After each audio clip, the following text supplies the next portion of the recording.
Given this setting, I feel like I should be presenting something, but I have nothing to present other than myself.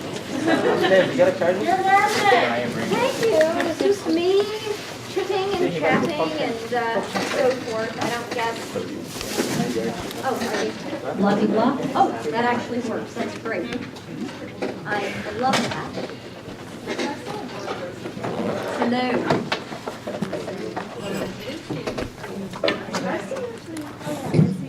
Okay, great. I love that. Ah, excellent. Wow. Gosh, look at the turnout here. This is amazing. Thank you guys. I really appreciate that.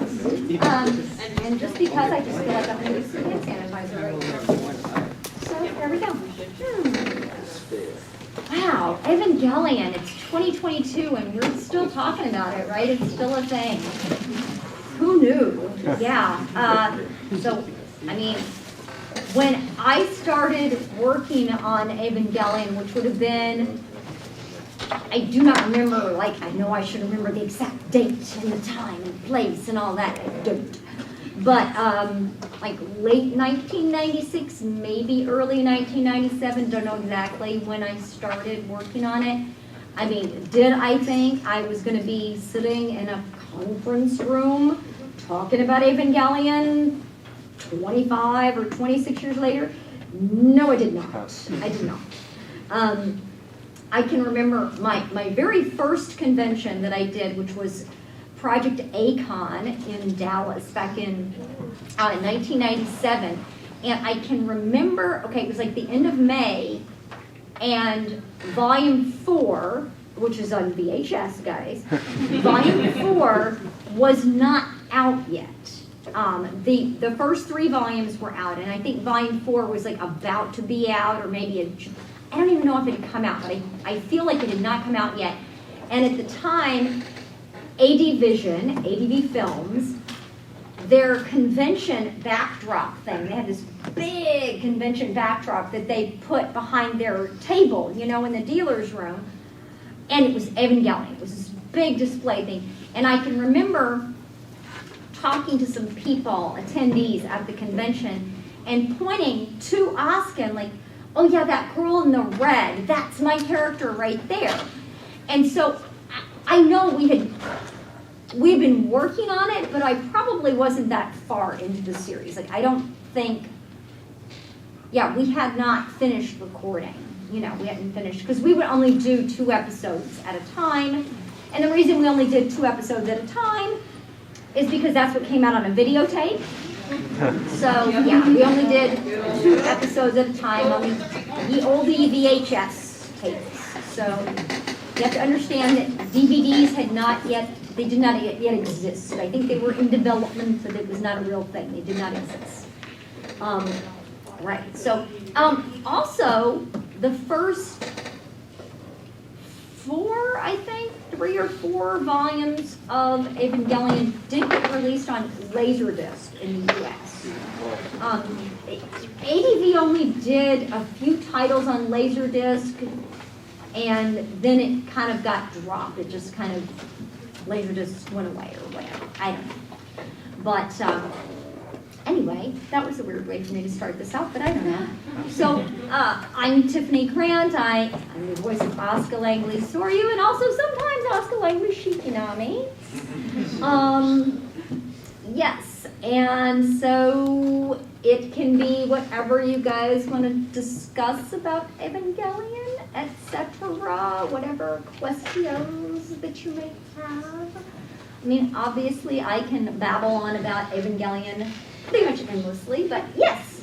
I will gladly start. Yes. What was the vibe at ADV when Evangelion was licensed? I remember as a fan, there was a sense that it was this big thing in Japan that was coming over, but nobody really knew quite what it was. Was there a vibe at ADV that this was the next big thing, or was it just another thing being licensed and hopefully it would work out? Wow, that is a great question. So the first thing I have to say is that I'm a contract employee, so I was never an employee of ADV or Funimation or Sentai or all these companies that I worked with. I'm just a contractor. So as an actor or also as a script writer, you know, I'm just there to do my thing. Like particularly as an actor, you know, I show up, do my thing in the booth, and then I leave. So now, that said, I understand that when back in the olden times, when ADV would license a new show, they would screen episodes of it at the company for the people who actually did work there, you know, in the art department, marketing, accounting, whatever. So the people who actually worked in the company. And apparently, everyone who was watching it kept coming into Matt Greenfield's office, and he was the writer, director, producer on the show. So all these people who were watching it knew about the show. They kept coming into his office and going, okay, so now Tiffany is Asuka, right? It was just somehow just assumed Tiffany is Asuka. Now, whether anybody knew, like, oh, it's the next big thing, people are going to be talking about it for 25 years, I mean, who knows? But I think they did have a sense that it was a special property. There were different U.S. distributors who were vying for the rights of it. And Gainax ultimately went with ADV for the license. And at the time, you know, ADV was formed in 1992. Ava was released in 1995. We just had passed the 27th anniversary of the premiere of Ava on Japanese TV. It was, somebody here probably knows the date, but it's early October 1995 was when the very first episode aired. And there, the legend goes, this is from Matt Greenfield, so he's a pretty respectable source for that information, but apparently Sony was one of the parties who was in, they weren't even really doing anime, but anyway, apparently their idea was to like sort of use the animation, but they were going to change up the storyline, and it was going to be called like Angel Riders or something like that. I know, horrible. But they felt like that ADV would be a good company to go with, that they trusted them, that they were going to do a faithful adaptation of the show. And I can tell you, at the time, it was extremely heavily supervised by Gainax. They approved of all of our casting in the show. They did approve that. They were very into supervising the translations and how certain things would be rendered in English, like, for example, the term angel, because it could be translated in another way, like messenger or something, which really angels are messengers of God. But very specific things about how certain terms would be translated. Now, one of the terms that got the most pushback is apparently Anno was freaking obsessed with the idea that one person can be children. I mean, not in English they can't. Yeah. In Japanese they do actually say, when you listen to the Japanese version, you can hear Miyamura saying, they're the children. You know, no, sorry, we speak English, you cannot call one person a children. That's just stupid. So, yeah, they got their way on most of it, but on some things it was like, no, we're not doing it. That's stupid. We can speak English, and that is not correct.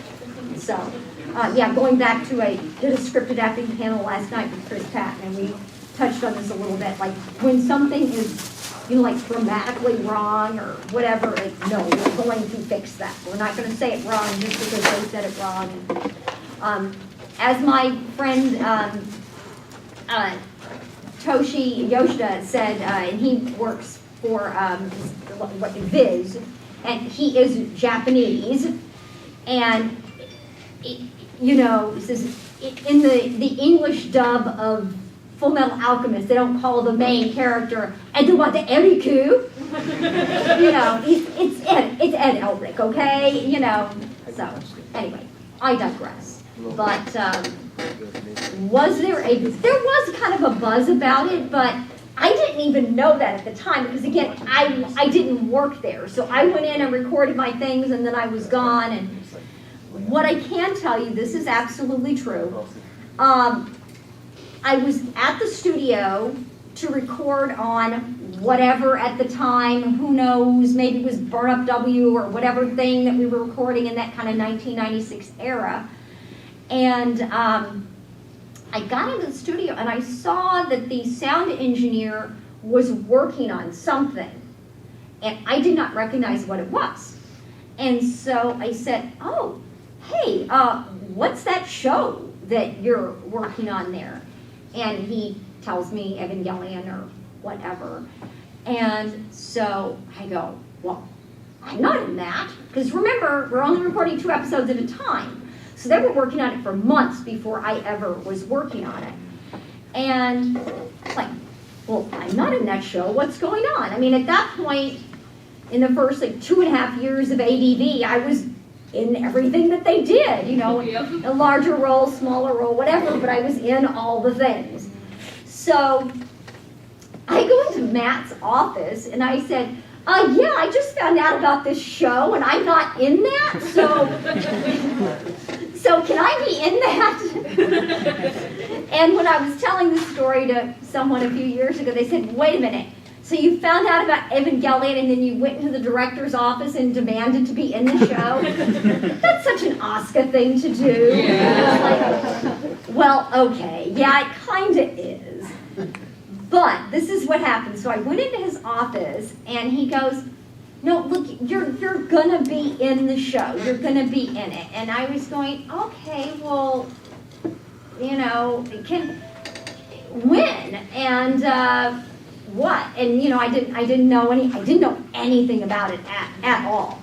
And he says, okay, well, you see that character up there in the red, because he has Asuka and Rei figures, you know, and they were actually, there was a Gamera figure in the middle, and then the Asuka and the Rei were like his honeys. And he's like, it's like the girl in the red there, that's going to be your character. And I said, okay, but could I be in it now? So I was like, I'll do like some background parts or supporting characters. And he goes, no, you're just going to have to wait until your character is in it. I'm like, okay, fine. And she must not even really be an important character. She's whatever. So anyway, that's like the whole arc of how I got into working on Evangelion. I actually didn't traditionally, you know, audition to play Asuka. My audition, I guess, was just based on other characters I'd done, like Maki in the original Burn Up. I was Komei Sawaguchi in Blue Seed, so they're both that kind of like sassy character that sort of lends itself to an Asuka portrayal. And yes, so that was kind of how all of that came about. Yes, Misako. So I was wondering, what are some of the highlights you have from working with voicing Asuka, whether that be for video games, rebuild movies, any re-releases? Oh, wow. Well, I wish I could have done any of the video games, and foolishly, perhaps, I still hold out hope that one day, one day I may be able to do some of the video games, because, you know, in Japan, there's so many. There's so many. There are so many. Oh, there's two Misatos. There are. There's earlier in your autograph signing. Yes, hi. There are so many video games, and I would love to do them. And there have been pachinko games, and oh my gosh, I would love to do all this. So personally, highlights for me of voicing. Wow. I mean, obviously, just getting to play the character itself, that's something. But honestly, I would just say on a more personal level, the connection with fans, the connection with people, so many people that Evangelion has really touched them personally. I have just had that feedback again and again and again from so many people, and that's, to me, really the highlight, is how the show has been so meaningful to so many people, how it's really touched people. And that is something that I never, ever would have supposed or guessed or even wished for, hoped for, anything. I mean, I would never have known how much it would have affected people like that. And then another just personal highlight for me is getting to meet Yuko Miyamura and becoming friends with her. And that's something that was like sort of one of my little fantasies for probably 10 years until finally I did meet her. And then we've been friends for a long time now, so that was just incredible to me. I remember back in the 90s reading an essay that she wrote. It was in the back of one of the volumes of Sadamoto's manga. And she wrote this, I found it a very personal, deeply moving essay about her relationship with Asuka and playing Asuka. And as soon as I read that, I thought, oh my gosh, I just wish that someday I could meet her. And so all the years, this whole fantasy in my mind of like, someday I'll meet Yuko Miyamura and then we'll be like best friends and we'll go to the Sanrio Hello Kitty Park in Japan and we'll like all this stuff. And then all that stuff totally happened, you know. Oh my God, I'm totally at the Hello Kitty Park with Yuko Miyamura and like, wow. Anyway, dreams do come true. It's amazing. I mean, it seemed completely implausible that would ever happen, but yeah, I mean, gosh, I just have so many personal highlights from playing Asuka, but the video games, I would love to do that one day. Funny little side story. This is back from a story that Yuko Miyamura told me back when I first met her in 2008. Is so she's like pretty famous in Japan and elsewhere for her portrayal of Asuka Langley Sohryu / Shikinami. And she said that her in-laws at the time didn't, they were like, oh yeah, you know, you're Asuka, whatever. But her father-in-law, now former father-in-law, he was only impressed when she finally got to do the voice for a pachinko game. Big pachinko player. And so then finally, you know, when she got to do the first pachinko game, he was like, oh wow, you're in a pachinko game? You know, and I actually got to go with her when I was in Tokyo the first time. I went with her to a pachinko parlor where she was doing this whole like presentation thing to introduce a brand new one. I don't even know how many Evangelion pachinko games they have. It's probably a lot, but yeah, she was there doing a personal appearance to promote this Eva pachinko game. That was pretty cool. That was pretty awesome to do that. Like me and Matt Greenfield there were the only like not Japanese people in the place. Yeah, especially since Matt's like 6 feet tall, so he really stood out. But that was crazy. Yeah. So more on probably what would be a negative note. Oh, Sorry, because that one that's was okay. What's it like being a character in a ship war that's still ongoing? Well, obviously I won. So no, you're talking about like like the Asuka Shinji thing. Right, versus the Rei Shinji sort of thing. Yeah. Well, as far as like if it's the best girl, well, obviously. I don't know. I get tired of that. So tired. So tired.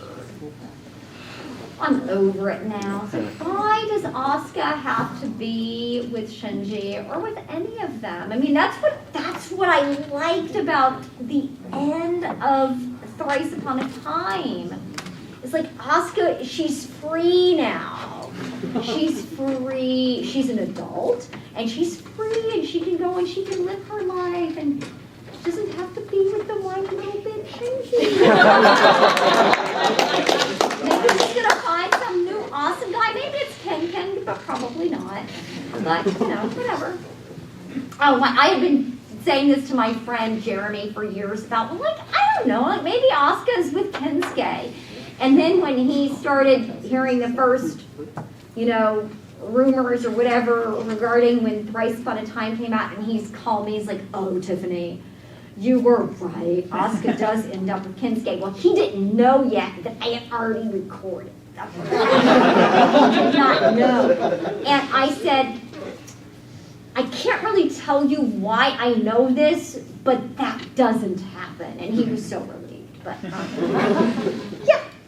Okay, so considering that you've recorded all of the episodes in chronological order, Yes. and considering the many twists and turns that Ava kind of takes, Yes. did you know about any of how it would end, and B, how did your opinion of the show change as it went on? No, I had no idea how it was going to end, and in fact, that was a specific ploy device that that the director on the TV series, Matt Greenfield, that was something that he specifically employed in directing the show. Many of the characters, like Asuka and Misato even, and Shinji, they do not know what's really happening. They don't know. So for those of us who really didn't know, he was directing us from the perspective of our characters. So only some people did he really tell what was happening, like Su'ulu was playing Ritsuko. Obviously Ritsuko knows. Gendo, Kaji. So some of the people he gave more, he was feeding certain information to some people and certain information to other people so that we would know or not know. And back in those way back times, I used to get the videotapes before I would go in. And I would watch the couple of episodes like the day before, and then I would go in and do it.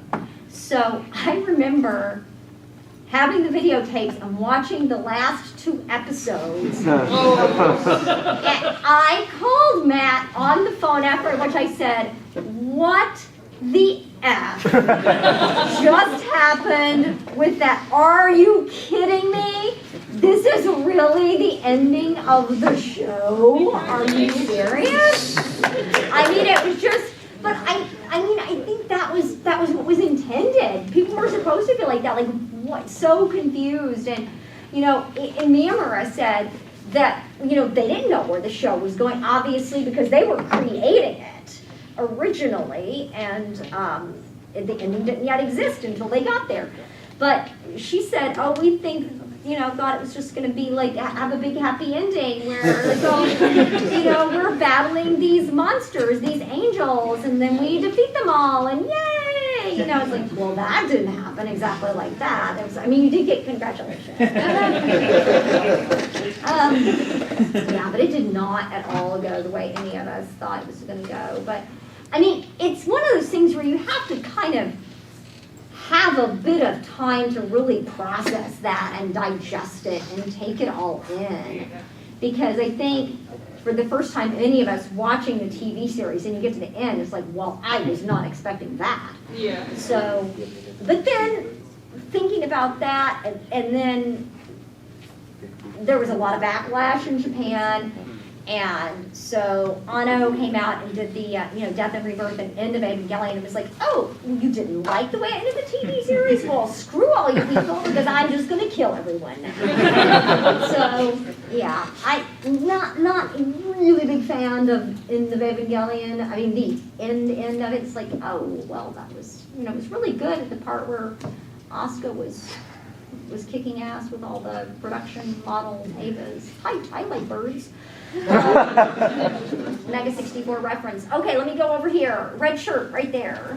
Yes, okay, so this is going to be a kind of out of left field question. I'm not sure how many people have heard about this, but can you tell us about the time that you recorded a public health PSA for the city of Houston?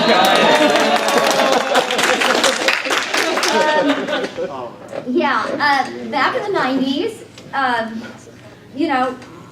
Spike and I don't just say back in the 90s, but in general, Spike and I are voice talent. We're voice actors, so we do all kinds of different voice jobs. We don't only do anime or only do Evangelion. We do all kinds of different things.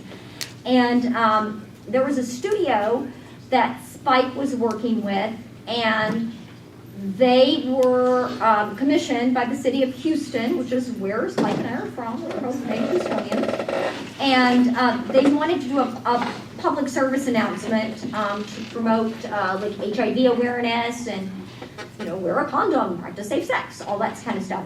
And so whoever, I don't know, I guess the production studio, the director, whatever, came up with the idea for this public service announcement that you would have these teenagers that were like making out in Lover's Lane, and then you would have the scary voiceover announcer saying, "One of these young people is killing the other. Get tested, wear a condom, whatever, safe sex," all of that kind of stuff. So that was the premise of the ad. Anyway, so the production company, they contacted Spike and told him about the project, and Spike said, "Oh yeah, sure, that's great, I'll do it." And they're like, it's a little bit of a delicate thing because of what we were going to be doing. Not that it's AIDS, but that, we're simulating people that are having sex. So Spike was like, "Oh sure, call Tiffany, she'll do it." Of course. So I was asked about it, and I said, "Oh yeah, sure, I'll do that, whatever, how much does it pay?" So anyway, so Spike and I went into this recording studio, J West Productions, and we were in isolation booths, so we were in separate booths from one another. And we had the scripts there, and scripts, we were making all of our little lovey-dovey noises, and I think there was a little bit of dialogue in there. And anyway, so we recorded it. Actually, we did 2 takes. So this was really just to loosen us up, I think. But we did one that was like kind of a, it was like kind of a sweet, like a giggly, kind of a cutesy version. And then we did the gritty version. And anyway, so we did it, and that was it. And then later on, a few weeks or months or something later, we found out that apparently whoever had commissioned the ad, when they heard it, they were apparently horrified because Spike and I are such great actors that they just thought it sounded too realistic. And they thought it was not suitable to be played on just like regular radio in Houston, Texas. So it never aired. And that is really how all of it came to be. And it's always been my practice, as much as I'm able to, that any project that I work on, that I always try to get a copy of it. And so after we did it, I called up J West Studios, and I said, yeah, I wanted to see if I could swing by and pick up a copy of that. And he said, sure, and this is back like around 1999 or something, so that means on a cassette tape at that time. So I went to his studio and I picked up the cassette tape. The spot, by the way, is called Murder. That's the name of the spot. And I asked him about I said, so does this have both versions on it? And he said, he kind of laughed. He goes, oh, we were never going to use that other version. I don't know. I just thought, I was like, oh, 2 different options. No, they were never going to use the giggly version. But anyway, so he gave it to me, and I had that cassette tape, and I had it for a long, long, long time, like over 20 years, and I just had it in its little cassette case, and legend of this spread, lost media, and Spike had never gotten a copy of it. Only I had ever gotten a copy of it. And a couple of years ago, I decided that I would digitize it, and then this lady who runs a YouTube channel, her YouTube name is Red Bard. If you guys haven't watched any of her stuff, it's amazing. One of hers is, can you live entirely off Evangelion merchandise? It's fantastic. And actually, you can. But you absolutely can. And anyway, so she happened to reach out to me and said, I've heard about this PSA that you did, And she had a whole list of questions about it. So I answered all of her questions. And then at the end I said, and by the way, I recently digitized it, and I will let you be the person to debut this to the world. And so she did. And now it has been captured and memed, and everybody has like animated Asuka and Shinji to it, but it is not Evangelion AIDS PSA. It has nothing to do with Evangelion other than the fact that it is me and Spike, here are the actors doing the ad. But it's not related to Evangelion. We were not contacted to do it because of Evangelion. I'm 100% certain that the people who hired us never even heard of Evangelion or knew what it was or anything like that. We just are actors. And I tell you something, around that time, like late 90s to early 2000s, Spike and I did a lot of radio commercials together. So not just HIV awareness, or not just like Shinji and Asuka seeming to have sex here. No, I mean, we did like Subway commercials and Diamond Shamrock and all sorts of other things that, yeah. But there you go. Yes, so question, yes, right back there.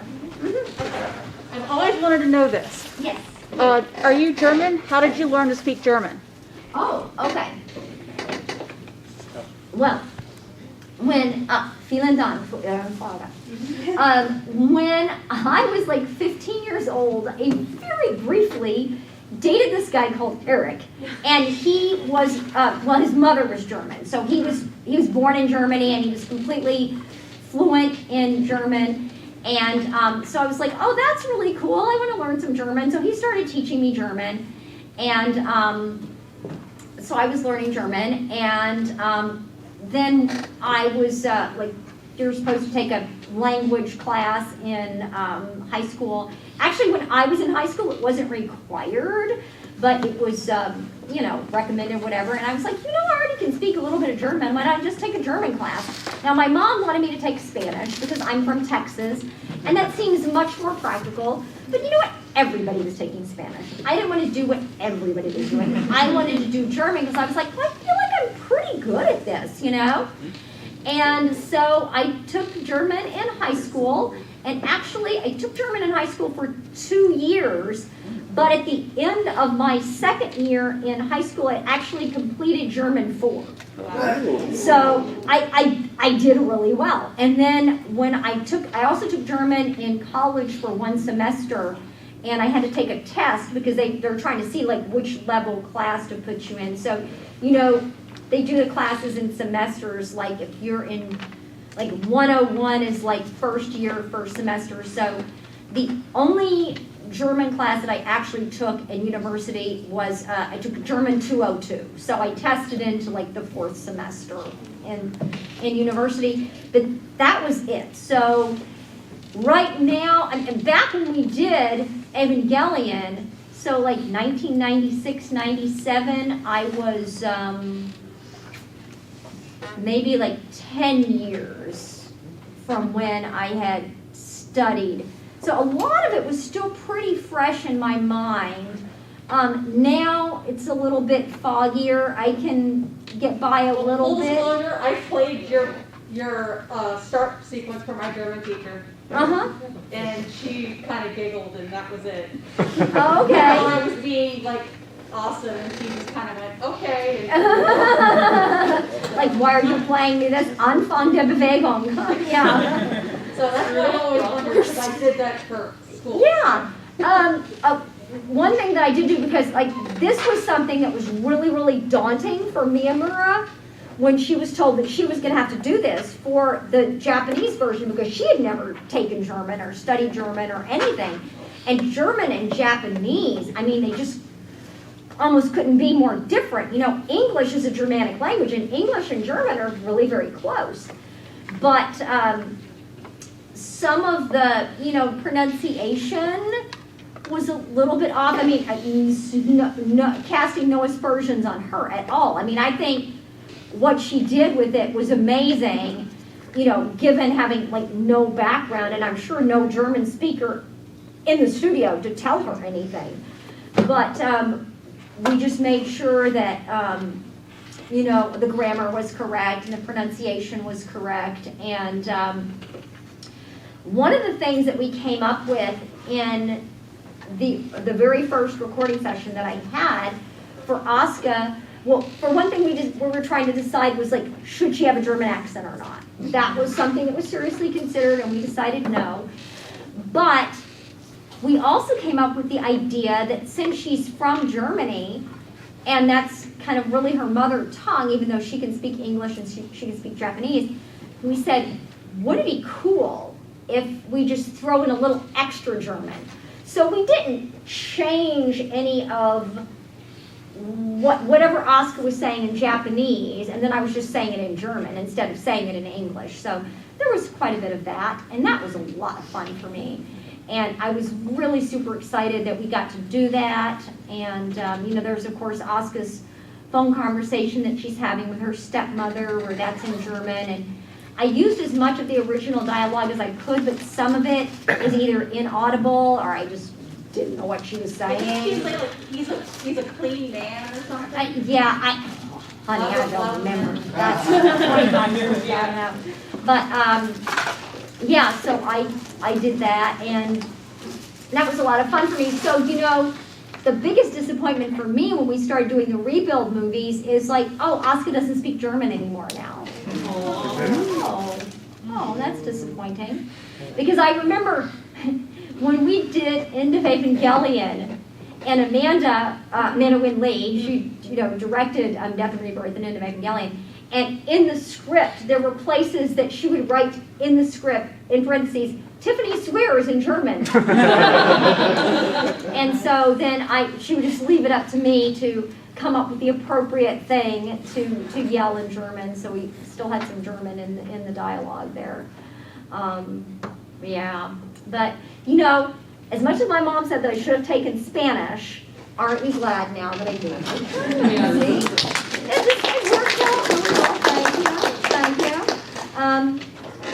Honestly, I still probably would have been cast to play Asuka because all the people who were coming into Matt's office and going, okay, so Tiffany is Asuka, right? I don't think any of them knew that I could speak German. It just was this kismet, just a happy coincidence that it just worked out. It was great. Yes? Is there like a favorite episode or part that you ever recorded? Oh, wow. I've always really liked the both of you dance like you want to win episode. I just think it's really fun. It's a really fun episode, and I really like that. I mean, it's like before the show got really dark, you know? But I really like it. Let me see. Oh, yeah. What was your experience with like the big gaps between the rebuild movies? Yes, there were some big gaps, weren't there? Well, one thing I say about Asuka is that she's never far away from me. Asuka's always like, she's just right here, you know? So I always have Asuka with me. When I have to go back and reprise a role, where it's something like, oh, I haven't played this character in a few years, then what's very common in the industry is that they will play you a reference file. Like, oh, you know, it's been 5 years since you did this character, so this is what they sounded like before.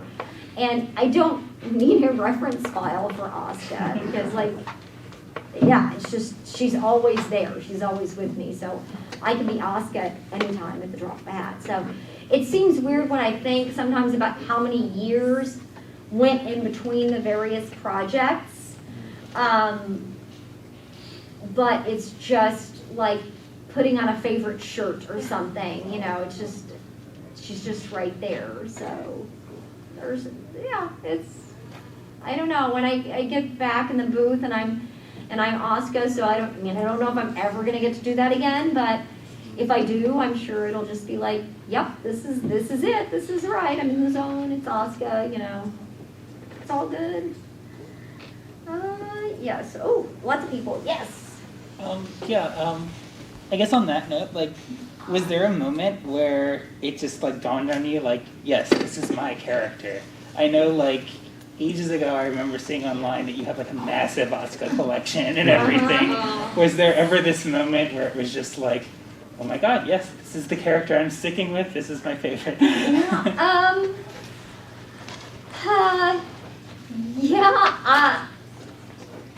Well, when the show first came out, there was a lot of backlash against Asuka. Oh, she's so obnoxious. She's so annoying. And so I used to go around and be like, oh, I'm not like Asuka. I'm not Asuka, you know. And yeah, right, I know. It's ridiculous. It's denial ain't just a river in Egypt, honey. But it must have been. It was probably like when we did it's referred to as the director's cut footage. So what happened in Japan was the show that was originally televised in Japan is what was originally released here on VHS. And what was also released here on like the 2001 or 2002 DVD, the Perfect Collection, the one in the black box. So that was the original televised version that was on TV in Japan.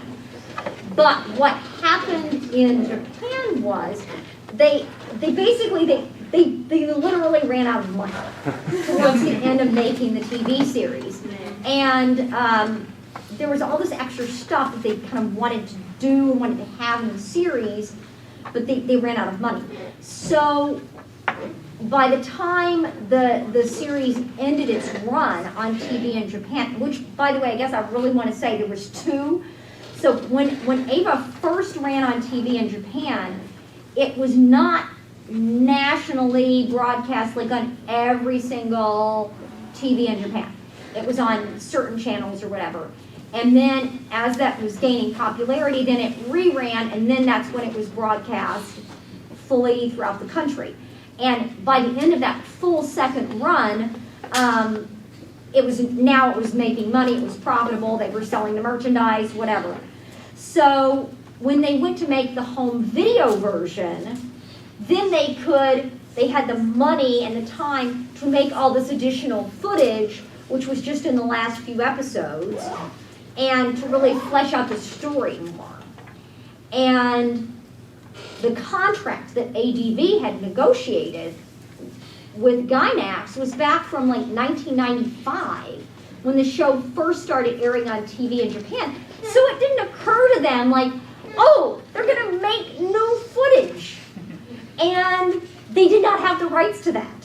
They only had the rights to the originally televised version. They didn't have the rights to all that extra footage. So it took years for them to get that director's cut footage. It was all muddled up with the rights like for Death and Rebirth and End of Evangelion, and it was all like this big mishmash thing.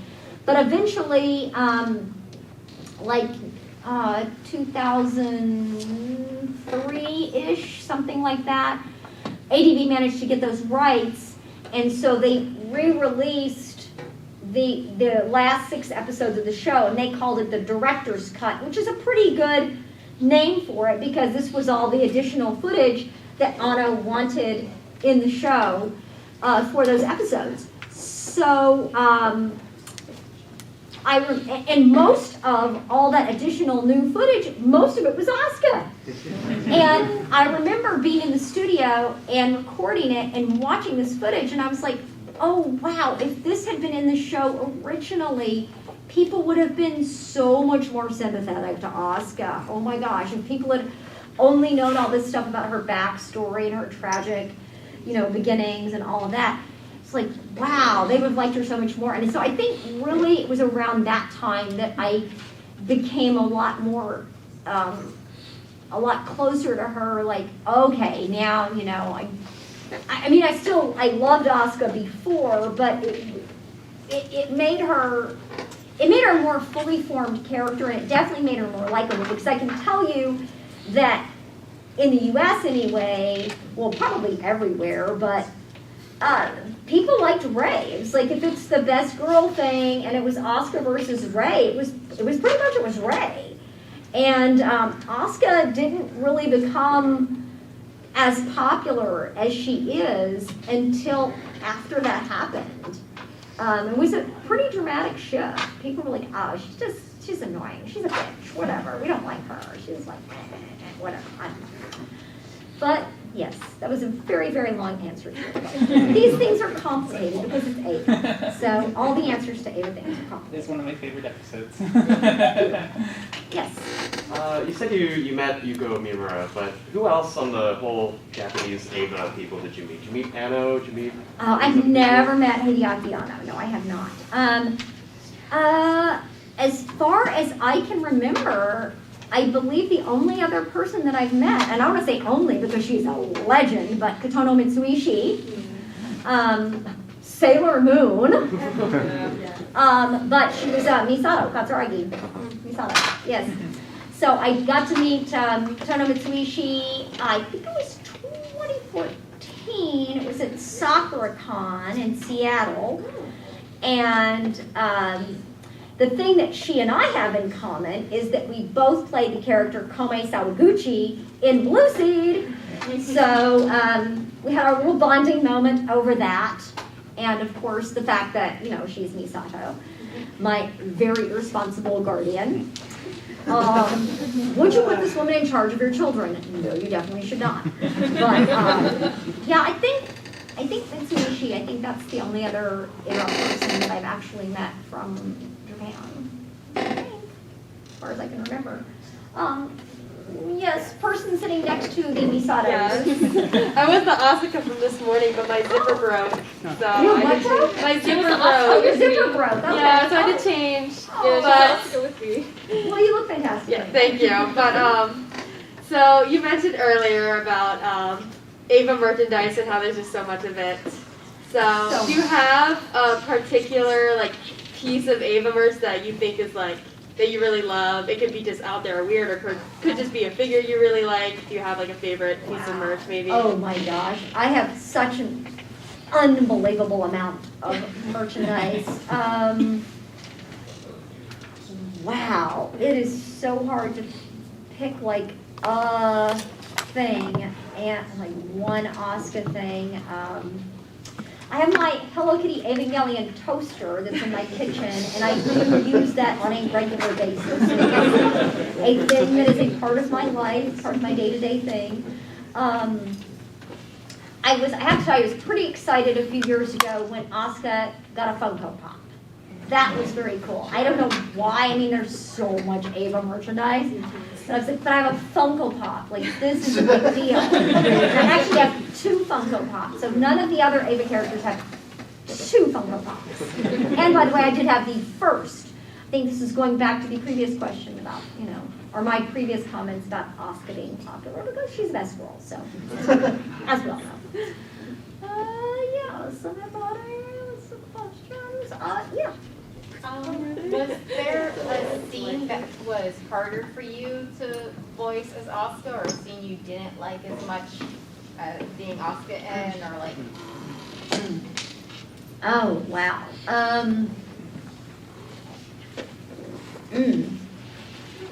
I don't know if there were any scenes that I didn't like being Asuka in, but harder to,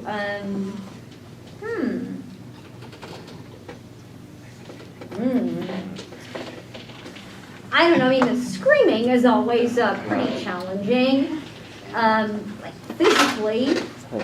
I don't know, that's really hard to say. But it's all part of the character. So even the scenes that are, really, really dark, it's still all part of the character. It's all part of Asuka's development. Yeah, the screaming though. There was some pretty big screaming in Thrice Upon a Time. That really had some pretty good screaming in there. Yes. Anyone over here? Yes. Did you approach the rebuilds for Shikinami versus Sohryu differently? Because they're kind of different, right? I mean, they're pretty different. But... They're kind of the same yet different. I would have to say, definitely all the years of being Sohryu played into or informed my portrayal of Shikinami. And for one thing, you're just given so very little, you know, in like when we went in to do 2.0, it was like, okay, well now she doesn't speak German, she doesn't have a crush on Kaji, whatever. It's like, so there are these things about Asuka that are different. And apparently that was something that that Ano told Miyamura, that like, well, this is a different Asuka, this is a different version of Asuka, and so, you know, I wanted to change her name so we know that it's a different version. So, I mean, I guess those are a couple things that informed my approach, and then of course, when we did the third and fourth movies, Asuka's an adult, so even though she's still, you know, Curse of the Avas, she still looks like a teenager, but she is an adult. So that really, to me, felt different, even if I sounded exactly the same. Yeah, but I would say there was a little bit of a different approach, but at the same time, you know, it's informed by Sohryu. I mean, they're not, to me,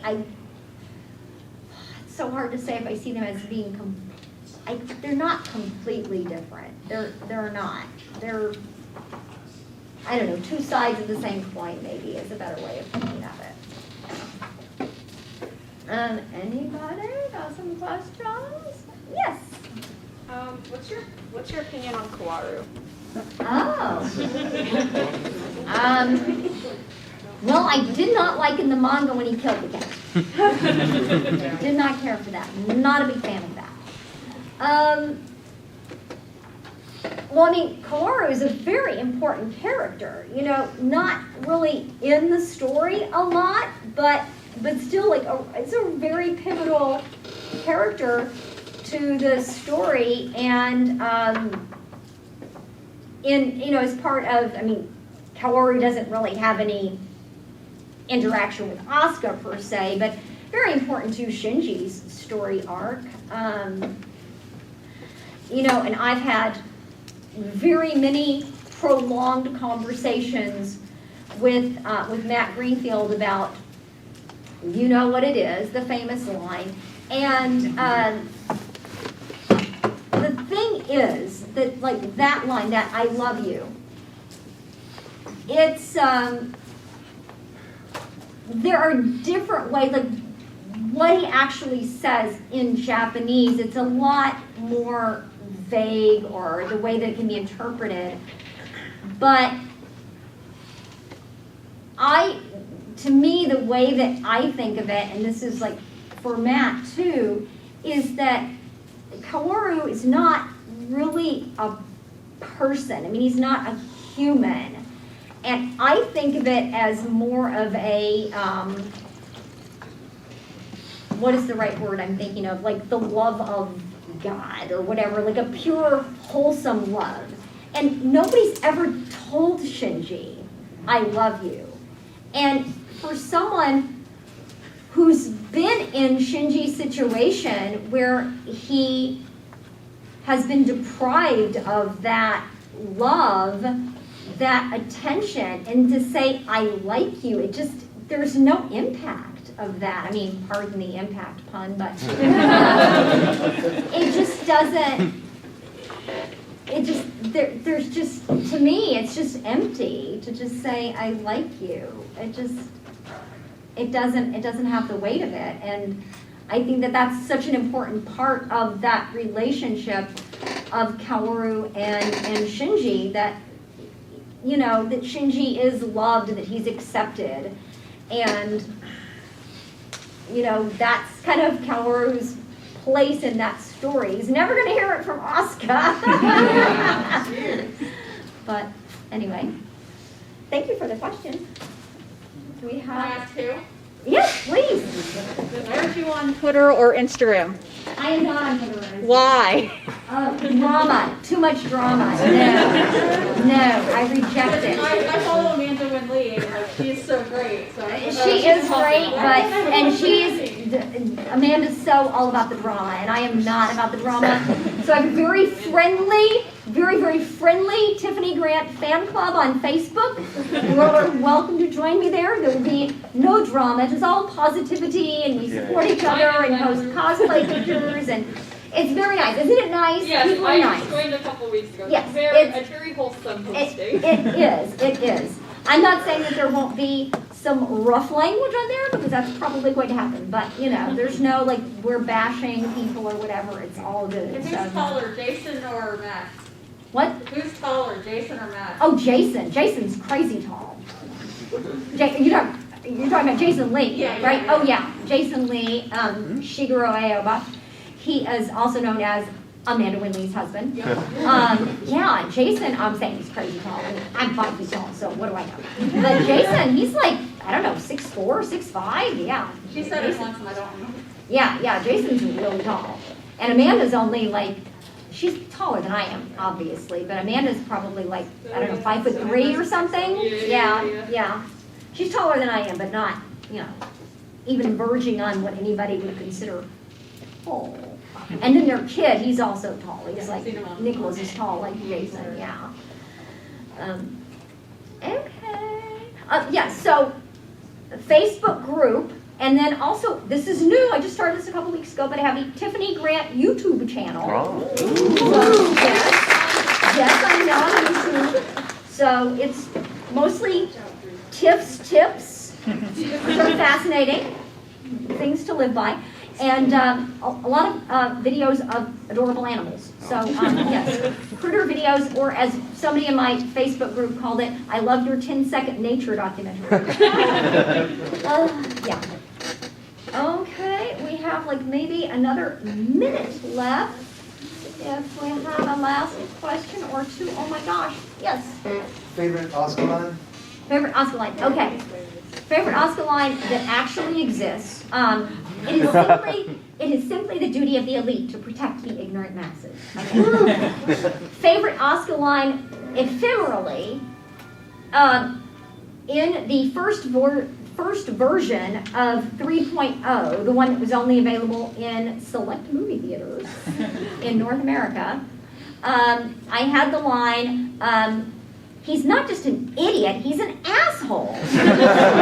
And as much as we all do love that line very much, when we redubbed 3.0 the first time, in other words, the one that is, if anybody here has like the Blu-ray from Funimation of 3.0, yes, the version that was on that was, he's not just an idiot, he's a brat. Yeah, I feel the same. Yeah, and I don't even know what we did in the one we dubbed last year. I don't know, probably the same thing, whatever. I don't know. I begged to be able to say, could I please do it this time? Let me say, he's an asshole, I really want to, so much. But no. Yeah, go ahead. Do you have all of your analog media from the 90s, or did you? I do. Awesome. I do. Although when I was recently going through my Ava VHS tapes, it seems like one is missing, but it could just be in a different box. I will tell you another thing that I do have. Ooh. I have all of my Evangelion scripts. Back in the day, we actually had paper scripts printed out, and I have all of, not just my Evangelion scripts, but all the scripts from like the 90s up through the early 2000s. I have every one of my scripts, and so they've got all my notes in the margins where like we changed the line and they marked this out and we wrote this in, and I have all of my Evangelion scripts. Yes, and it's very good. Okay.